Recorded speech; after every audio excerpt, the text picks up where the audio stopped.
Now the intro starts off with a circular fifths pattern E, E7, C sharp 7 and F sharp 7. And then we have a little lick over B6 with a resolution over B suspended, back to E. Then the turnaround is just A, E, B suspended again, and E. And a B7 to lift off the vocals. Now the first 4 bars of the chorus are pretty familiar by now. It's E7 in the first position and moving up to the next inversion. And then a bar of A and a bar of A diminished. Now for the inversion move you're free to play any way you like. If you want to do E, B7, E, or keep the open D string, which I find easy, making E7, B minor 7 and E7.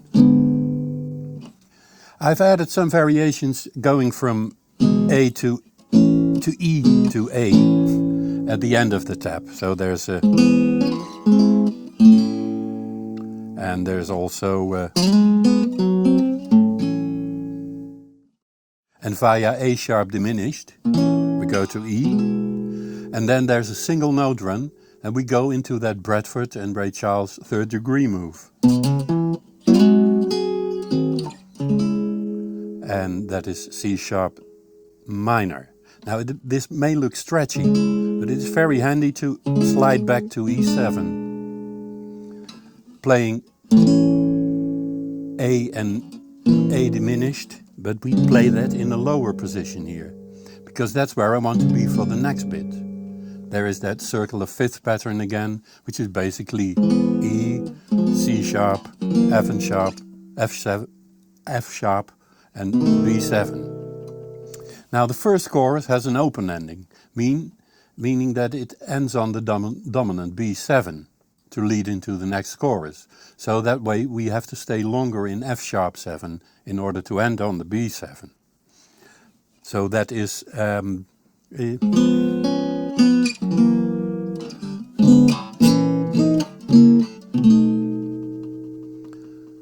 and the following chorus, the second repeat in the tap, has a closed ending, meaning it ends on the root E, followed by a turnaround. So we get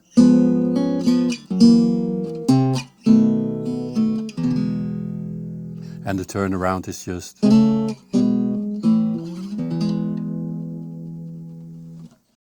now that circular fifth pattern here is based on something I've heard years ago in a backing vocal arrangement, because usually a chord sequence like that is a downward going thing. It's due to the chromatic move of the tritone.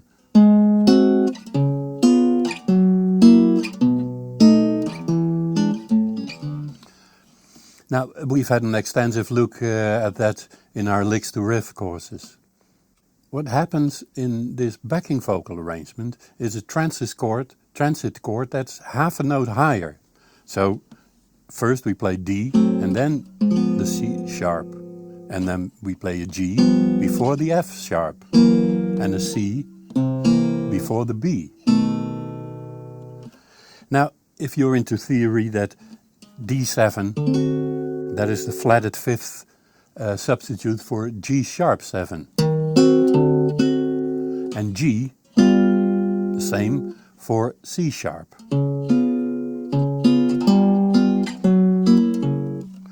To avoid the downward movement, the transit chord has a 7th at the top, and the next chord is root.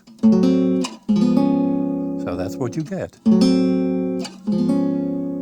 And the same applies for the 9th of the transit chord and the 3rd of the next chord. So that's here G9 and F sharp 7.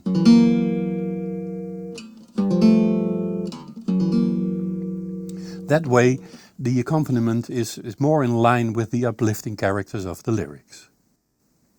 Since we have to stay longer in F sharp 7 and B7, we only use D7 to C sharp 7 and G9 to F sharp 7.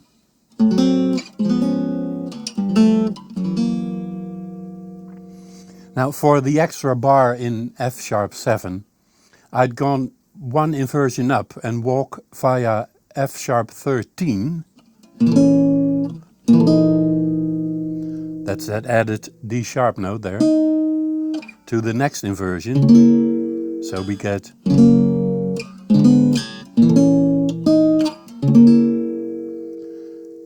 and now we're in B.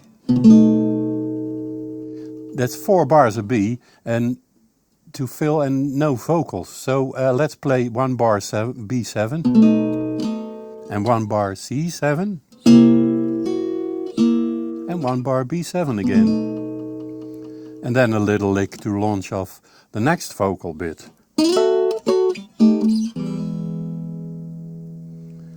Now the end of the second chorus, you have the closed ending, so we only got 1 bar of F sharp 7. And we go to B7.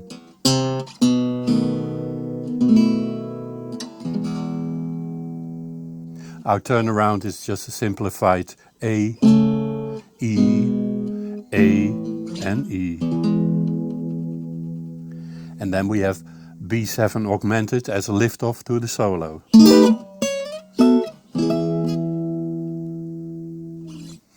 As the end tag, I use the fact that the vocals end on the root note, and a well-trodden path is to use that as a common note for the chromatic descent of G6,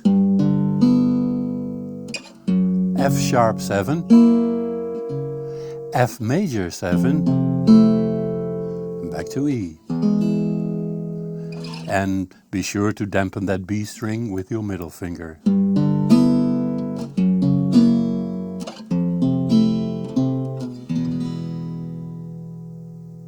We ended up with our B7 augmented and suspended solo lift-off, followed by what I think is a Ray Charles piano lick from Drown in My Own Tears. And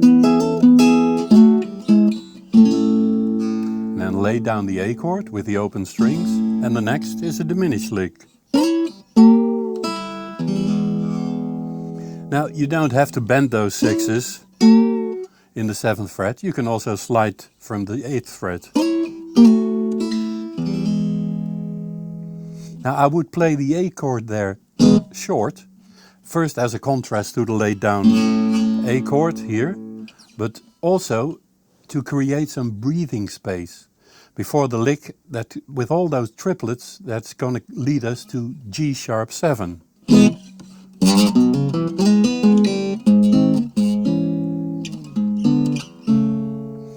Now that C sharp E7 A line is just a line of sixths with the G sharp bass pedal note.